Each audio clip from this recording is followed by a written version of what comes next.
നല്ലവനായ സ്വർഗ്ഗപിതാവേ, ഈ പകൽ വേലയ്ക്കായി നന്ദി പറയുന്ന കർത്താവേ, ഓരോ മക്കളെയും ദൈവത്തിൻ്റെ സന്നിധിയിലേക്കാകുവാൻ തക്കോണം നീ നാവിനോട് കൂടെ ഇരിക്കണേ, പരിശുദ്ധാത്മാവോട് നിറയ്ക്കണമേ, ബന്ധനങ്ങൾ അഴിക്കണേ, അസ്വസ്ഥകളെ കെട്ടണമേ. കർത്താവേ, ഇത് ഈ വചനങ്ങൾ ചെല്ലുമ്പോൾ അവരുടെ ഉള്ളങ്ങളേക്ക് ആഴ്ന്നിറങ്ങി ദൈവത്തിൻ്റെ സമാധാനം സന്തോഷവും നൽകി ദൈവത്തിൻ്റെ പരിശുദ്ധാത്മാവിനെ നിറച്ച് അനുഗ്രഹിക്കുമെന്ന് പ്രാർത്ഥിക്കും. ഈ സ്നാം തന്നെയാണ് 1 കൊരിന്ത്യർ 13:13-14 വരെ. അതായത് ഈ എപ്പോഴേക്കും ദൈവം എന്നെ പൂർണ്ണമായി അറിയുന്നത് പോലെ ഞാനും പൂർണ്ണമായി അറിയും. വിശ്വാസം, പ്രത്യാശ, സ്നേഹം ഇവ മൂന്നും നിലനിൽക്കും. എന്നാൽ സ്നേഹമാണ് സർവോത്കൃഷ്ടം. സ്നേഹമാണെന്ന് പറഞ്ഞ് ദൈവം സ്നേഹം തരുന്നത് എങ്ങനെയാണ്? ഒരു കറയോ ചുരുക്കമൊന്നുമില്ല, കറക്റ്റായിട്ട് സ്നേഹം. മനുഷ്യനാണ് സ്നേഹത്തിന് അറുതി വരമ്പ് കൊടുക്കുന്നത്, അങ്ങോട്ടും ഇങ്ങോട്ടും കൊടുക്കുന്ന സ്നേഹം പലതരത്തിലുണ്ട്. കാപട്യമുള്ള സ്നേഹമാണെന്ന് ഭൂമിയിൽ മൊത്തം കൊടുക്കുന്നത്. എവിടെങ്കിലും അപ്പനായാലും ഇപ്പം ഒരു 7 മക്കളുണ്ടെങ്കിൽ മാതാപിതാക്കളും സഹോദരങ്ങളും ഒരുപോലെ സ്നേഹിക്കണം. ദൈവം കൊടുത്ത പോലെ ഞാൻ നിങ്ങൾക്ക് സമാധാനം തരുന്നു, നിങ്ങൾ പരസ്പരം സ്നേഹിക്കണമെന്ന് പറഞ്ഞ എൻ്റെ കർത്താവിൻ്റെ കൂടെ നമ്മളെ കൂടെ നിൽക്കുക. പക്ഷെ സ്നേഹത്തിൻ്റെ കാപട്യം മുതലാണ് നമ്മൾ സ്നേഹിക്കുന്നത്. ഒരു മാതാപിതാവിന് 7 മക്കളുണ്ടെങ്കിൽ 7 മക്കളെ ഒരുപാട് സ്നേഹിക്കാൻ പറ്റുന്നുണ്ടോ? ഇല്ലെങ്കിൽ ആ കുടുംബം തകരും. ഒരുത്തിന് ഇച്ചിരി കുറവായിപ്പോയി, അവനെ സ്വീകരിക്കാൻ അല്ലേ, അവനെ ഇച്ചിരി എന്തെങ്കിലും വന്നുപോയാൽ നീ എന്തിനാടാ വന്നത് എൻ്റെ വീട്ടിൽ, നിനക്ക് അതുണ്ടോ ഇത്? അതല്ല, അവനെ സ്നേഹിച്ച് പിടിച്ചില്ല എങ്കിൽ നമ്മളെല്ലാം അവന് എന്തെങ്കിലും പറ്റിയ കണക്ക് പറയാം. ഇന്ന് ലോകത്ത് അതല്ലേ നടക്കുന്നത്. ഒരു മനുഷ്യന് ഒരു പാവപ്പെട്ട ഈ അടുത്ത സമയത്ത് ഒരിടത്ത് വന്ന പശുവൊക്കെ ഉള്ളപ്പോൾ ഞാൻ പുല്ല് കണ്ടിക്കാൻ പോയപ്പോൾ ഒരു അച്ചായന് നിന്ന് ഏറ്റവും മരം സൂക്ഷ്കാന്തി ഇല്ലാത്തൊരു മരത്തിന് ഒത്തിരി വളമിടും. ഞാൻ ചോദിച്ചു, അച്ചായ ഇത് എന്തിനാണെന്ന് ചോദിച്ചപ്പോൾ പറഞ്ഞു, മോനെ എല്ലാ മരത്തിൻ്റെ കൂടെ ചേർത്ത് വരണമെങ്കിൽ ആ മരത്തിന് കൂടുതൽ വളമിട്ടെങ്കിൽ മാത്രമേ എല്ലാ മരത്തിനോടും ഒപ്പം നമുക്ക് വെട്ടാൻ പറ്റും എന്ന് പറഞ്ഞ പോലെ ഒരു മക്കളെ സ്നേഹിക്കാനും മാതാപിതാക്കളായാലും സഹോദരങ്ങളെ ചേർത്ത് പിടിക്കാനും നമ്മളെയും കൊണ്ട് കഴിയുന്നില്ലെങ്കിൽ നമ്മൾ ആത്മഹത്യയല്ല. ഇന്ന് വിഷാദ രോഗം എന്താ പിടിച്ചിരിക്കുന്ന മക്കൾക്ക്? എല്ലാവർക്കും വിഷാദ രോഗമാണ്. ഇന്ന് അസുഖമൊന്നുമല്ല രോഗം. മനുഷ്യന് ദുഃഖവും പ്രയാസവും അത് കാണേണ്ട പോലെ ചേർത്ത് പിടിക്കാൻ ഇന്ന് ആരും ഇല്ലാത്തതുകൊണ്ട് ഏത് മനുഷ്യർക്കും വിഷാദ രോഗവും. ഇന്ന് മനുഷ്യൻ മോനെ ഒരു അച്ഛാ എന്തോ നമ്മൾ അവരുടെ കാര്യങ്ങൾ കേൾക്കാൻ നമ്മൾ കാതു തുറക്കുന്നില്ല. മക്കളുടെ ആയാലും സഹോദരങ്ങളുടെ ആയാലും അപ്പനമ്മമാരുടെ എല്ലാം നമ്മളെല്ലാം വിശ്വമുള്ളവരാണ്. നമുക്ക് സമയമില്ല. നമ്മളൊന്ന് ആക്കി നോക്കി അവരെ ഒന്നും വേണ്ട, ഒരു 5 മിനിറ്റ് ഒന്ന് കേട്ട് നിന്നേ, പകല്ല പാരും അവിടെ ഇറങ്ങിപ്പോകും. ഇന്ന് മനുഷ്യന് ദൈവമേ എന്ന് വിളിക്കുന്നുണ്ടെങ്കിൽ നമ്മൾ സ്നേഹിക്കാൻ പറ്റുന്നില്ല. നമുക്ക് അതിന് വരമ്പാണ്. ദൈവം കറ തീർന്ന ആ സ്നേഹം കൊടുത്ത പോലെ നമുക്ക് കൊടുക്കാൻ പറ്റുന്നുണ്ടോ? ഇല്ല. നമ്മുടെ സ്നേഹത്തിന് ഉപാധികളുണ്ട്, പക്ഷെ ദൈവം തരുന്ന സ്നേഹത്തിന് ഉപാധികളില്ല. മക്കളെ ആയാലും സഹോദരങ്ങളെ ആയാലും ചേർത്ത് പിടിക്കാൻ അന്നേരം ഉണ്ടാകും രുചി. 3 മക്കൾ നല്ലതാ, 4 മക്കൾ കൊള്ളത്തില്ല എന്ന് ഡിബേഡായിട്ട് കണ്ടു കഴിഞ്ഞാൽ അവർ നഷ്ടപ്പെട്ടു പോകത്തേ ഉള്ളൂ. ഈ നഷ്ടപ്പെടുമ്പോൾ എന്ത് ചെയ്യും? നമ്മളെല്ലാം കണക്ക് പറയണം തമ്മിലാൻ്റെ. ഇപ്പം കണ്ട രോഗമൊന്നുമല്ല. ഇവന് എൻ്റെ സഹോദരൻ എന്നെ വിളിച്ച് കരയുന്ന തമ്പുരാൻ പറഞ്ഞു, അവൻ്റെ സൂക്ഷിപ്പുകാരനെന്നാണ് പറഞ്ഞത്. അവൻ്റെ ആത്മാവ് എന്നെ വിളിച്ച് കരയുന്നത്. ഈ ഭൂമിയിൽ സമാധാനം കിട്ടാതെ അവർ പോന്നേ. നമുക്കൊന്ന് ചേർത്ത് പിടിക്കാൻ, ഒരു ചുംബനം കൊടുക്കാൻ, അവരുടെ കണ്ണീരെ ഒന്ന് തുടയ്ക്കാൻ, അവിടെ അമ്മയെ ഒന്ന് ചേർത്ത് പിടിക്കാൻ നമുക്ക് കഴിയുന്നില്ലെങ്കിൽ നമ്മൾ ഈ സുവിശേഷം പറഞ്ഞിട്ടൊന്നും കഥയില്ല. അവർക്കതുണ്ട്. കുടുംബമാന്യം എന്ന് പറഞ്ഞിട്ടല്ല ദൈവത്തിൻ്റെ സ്നേഹം എന്ന് പറയുന്നത്.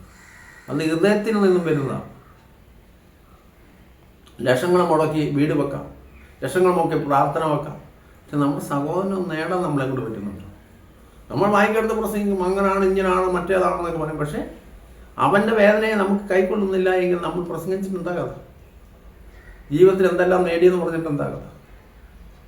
ഒരുവൻ ലോകം മൊത്തം നേടിയാലും നിന്റെ ആത്മാവിനെ നഷ്ടപ്പെടുത്തിയാൽ എന്ത് പ്രയോജനം? ദൈവം ചോദിക്കുമ്പോൾ എന്ത് കൊടുക്കും? ഇന്ന് അതേ അവസ്ഥയല്ലേ. ഒന്ന് പറഞ്ഞ് രണ്ടാമത്തെ ആത്മഹത്യ അവനെ ചേർത്ത് പിടിക്കാത്തതുണ്ട്. അതിനെല്ലാം നമ്മളെ ഭാവപാത്ര. നമ്മളെല്ലാവരും അതിന് ഉത്തരവാദിത്തം പറഞ്ഞേ പറ്റും. അവരുടെ ദുഃഖത്തെ ഒന്ന് കാണുവാനും, അവരെ ഒന്ന് സ്നേഹിക്കാനും, അവനെ ഒന്ന് ചേർത്ത് പിടിക്കുവാനും, അവൻ്റെ കണ്ണീരിനെ ഒന്ന് മാനിക്കാനും നമ്മളെ കൊണ്ട് കഴിയുന്നില്ല എങ്കിൽ നമ്മൾ വലിയ വില കൊടുത്തിട്ടുണ്ട്. ഇന്ന് വിശ്വാസമില്ലാത്തവരാരെങ്കിലും ഉണ്ട്? ഇന്ന് മനുഷ്യന് ദുഃഖം കൊണ്ടാണ് രോഗം ഉണ്ടാകുന്നത്. ദുഃഖമില്ലെങ്കിൽ രോഗമില്ല. ഈ കൂടുതൽ ചിന്തിക്കുന്നത്, ആ ചിന്ത ഉറക്കം നഷ്ടപ്പെടും. പല രോഗങ്ങൾക്ക് കാരണമാണ്. ആഹാരം വേണ്ട, ഇങ്ങനെ ചിന്തിച്ച് കൂട്ടിക്കൊണ്ടിരിക്കുക നാളത്തെ ജീവിതം എന്തായിത്തീരും. അവർ ഇന്ന് അതിരുവരമ്പുകൾ, ഈ അതിരുവരമ്പുകൾ ഇന്ന് ഇട്ടിട്ട്, ഇന്ന് പണ്ടൊക്കെ എന്ന് പറഞ്ഞാൽ മതിലുകളില്ല, ആർക്ക് വേണമെങ്കിലും എവിടെയും വരാം. സ്നേഹം, ആ സ്നേഹത്തിന് വിലയുണ്ട്. കാപട്യമില്ലാത്ത നിഷ്കളങ്കമായ സ്നേഹമായ ഒരു 20-15 വർഷത്തിന് ഇന്ന് ആ സ്നേഹത്തിന് കാപട്യമാണ്. പണ്ടത്തെ മതിലുകൾ വാ ഇതിലേ, വഴി ഇതിലേ അല്ല, വാ ഇതിലേ എന്ന് പറയും. ഇന്ന് മതി ഇതിലേ എന്നാണ് പറയുന്നത്. ഇന്ന് മതിൽക്കെട്ടുകളിലാണ് ജീവിതം. ആരോരുമില്ല, ഒരു ടി വിയും കാണും, ചിലപ്പോൾ ഒരു പട്ടി. ഇന്ന് മക്കളെയോ തള്ളമാരെയോ അപ്പന്മാരെയോ നോക്കാൻ സമയമില്ല, അവർക്ക് ആരെയും കേൾക്കാൻ സമയമില്ല. ഇന്ന് ഓടുക, നമ്മൾ 100 മീറ്റർ 150 മീറ്റർ ഇങ്ങനെ ഓടിക്കൊണ്ടിരിക്കുക. ഈ ഓടുമ്പോഴൊക്കെ നമ്മളെ ഒന്ന് കാണാൻ, നമ്മളെ വളർത്തിയവർ, നോക്കിയവർ നമ്മളെ കൂടെ ഉണ്ടല്ലോ, അവരെയൊക്കെ ഒന്ന് നോക്കേണ്ട ആവശ്യമില്ലേ? എല്ലാം നഷ്ടപ്പെട്ടു പോയി. ഞാൻ അത് ചെയ്യായിരുന്നു, എനിക്കത് ചെയ്യായിരുന്നു, എനിക്കിത് ചെയ്യായിരുന്നു, മറ്റേത് ചെയ്യായിരുന്നു. ഒരു ഗ്ലാസ് വെള്ളം കൊടുക്കാനുള്ള സമയത്ത് നാളത്തെ നോക്കിയിട്ട് നാളത്തെ നമ്മുടെ കാര്യമല്ല. നിനക്കൊരു ഗ്ലാസ് വെള്ളം അന്നേരം കൊടുക്കാൻ പറ്റുമെങ്കിൽ അതാ ഏറ്റവും വലുത്.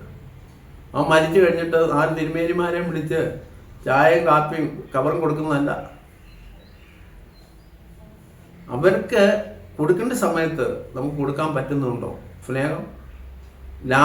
അതാ കാപട്യമല്ലാതെ സ്നേഹം കൊടുക്കണം. അല്ല സ്നേഹം അവൻ അതുണ്ടോ, അവൻ ഇതുണ്ടോ, ഇന്ന് സ്നേഹിച്ച് ആണുങ്ങളും പെണ്ണുങ്ങളും സ്നേഹിച്ച് അങ്ങ് പോവുക.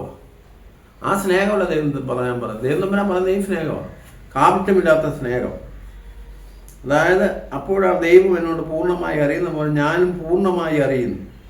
പൂർണ്ണത, അവിടെ കാപട്യമില്ല. നമ്മുടെയൊക്കെ പൂർണ്ണത ചുമ്മാ കാപട്യത്തിൻ്റെ പൂർണ്ണതയാണ്. പൂർണ്ണമായി അറിയും. വിശ്വാസം, പ്രത്യാശ, സ്നേഹം, ഇവ 3 നിലനിൽക്കും. എന്നാൽ സ്നേഹമാണ് വരുന്നതാണ്.